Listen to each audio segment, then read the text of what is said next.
Without the nucleus, the cell would be lost, with no direction and no plan. Now, every city needs power, right? In our cellular city, that power comes from the mighty mitochondria. These are the powerhouses of the cell. You've probably heard that term before, and for good reason. Mitochondria take in nutrients, like glucose from the food we eat, and break them down in a process called cellular respiration. This process releases energy in the form of a molecule called ATP, or adenosine triphosphate. ATP is the universal energy currency of the cell, fueling everything from muscle contractions to nerve impulses. So, next time you go for a run, or even just think a thought, you can thank your hard-working mitochondria. So, we have a control center and power plants. What about factories? That's where ribosomes come in. These are the smallest organelles, but don't let their size fool you. Ribosomes are the protein factories of the cell.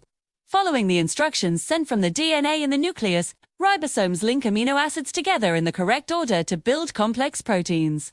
Some ribosomes float freely in the cytoplasm, making proteins that will be used right there within the cell. Others are attached to a larger network, which brings us to our next organelle. Let's talk about the endoplasmic reticulum, or ER for short. This is a vast interconnected network of membranes that looks like a series of folded sacs and tubes. It's the cell's manufacturing and transportation system. There are two types, the rougher and the smoother. The rougher is studded with those ribosomes we just talked about, giving it a bumpy appearance. Its main job is to synthesize and modify proteins that are destined to be shipped out of the cell or embedded in its membranes. The smoother, on the other hand, lacks ribosomes, hence its smooth appearance. It has a different set of jobs, including synthesizing lipids or fats, detoxifying harmful substances, and storing calcium ions. So, when your liver cells break down toxins, it's the smoother that's doing the heavy lifting. The ER is truly the industrial heartland of our cellular city, a sprawling complex of production and processing. After proteins and lipids are made in the ER, they need to be sorted, packaged, and shipped to their final destinations. This is the job of the Golgi apparatus, also known as the Golgi complex or Golgi body. Think of it as the cell's post office or shipping center. It receives vesicles small, membrane-bound sacs filled with newly made molecules from the ER inside the Golgi. These molecules are further modified, sorted, and tagged with a molecular shipping label. Then, they are packaged into new vesicles and sent on their way, either to other organelles within the cell or to the cell membrane for export to the outside world. It's an incredibly precise and efficient logistics system. But what happens to waste? Every city produces trash, and our cellular city is no exception. That's where lysosomes come into play. These are the recycling centers and waste disposal units of the cell. Lysosomes are filled with powerful digestive enzymes that can break down worn-out organelles, food particles, and even invading viruses or bacteria. When a mitochondrion gets old and stops working efficiently, a lysosome will engulf it and break it down into its basic components, which can then be recycled to build new cellular parts. This process of cellular self-cleaning is crucial for maintaining the health and longevity of the cell. Now, let's look at plant cells for a moment, which have a few extra, specialized organelles. First and foremost, they have a rigid cell wall outside the cell membrane. This sturdy structure, made mostly of cellulose, provides structural support and protection, giving plants their shape and rigidity. It's why a tree can stand tall, and a celery stalk is crunchy.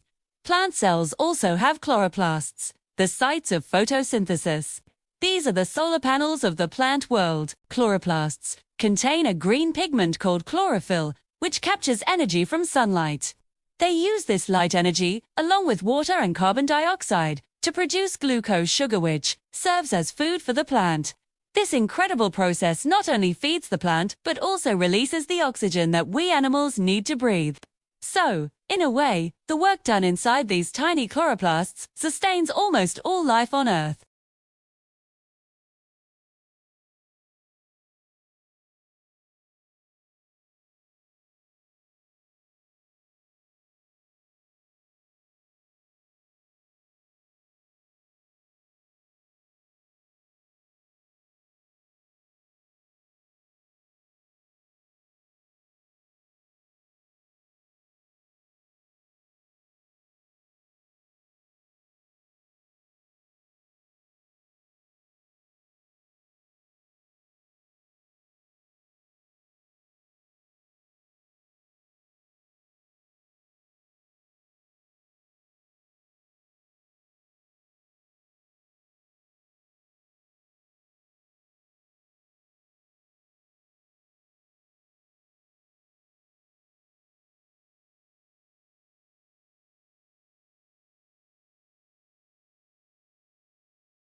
I hope this journey into the microscopic world has given you a new appreciation for the complexity and elegance of life. The next time you look in the mirror, remember the trillions of tiny, organized cities working tirelessly inside you.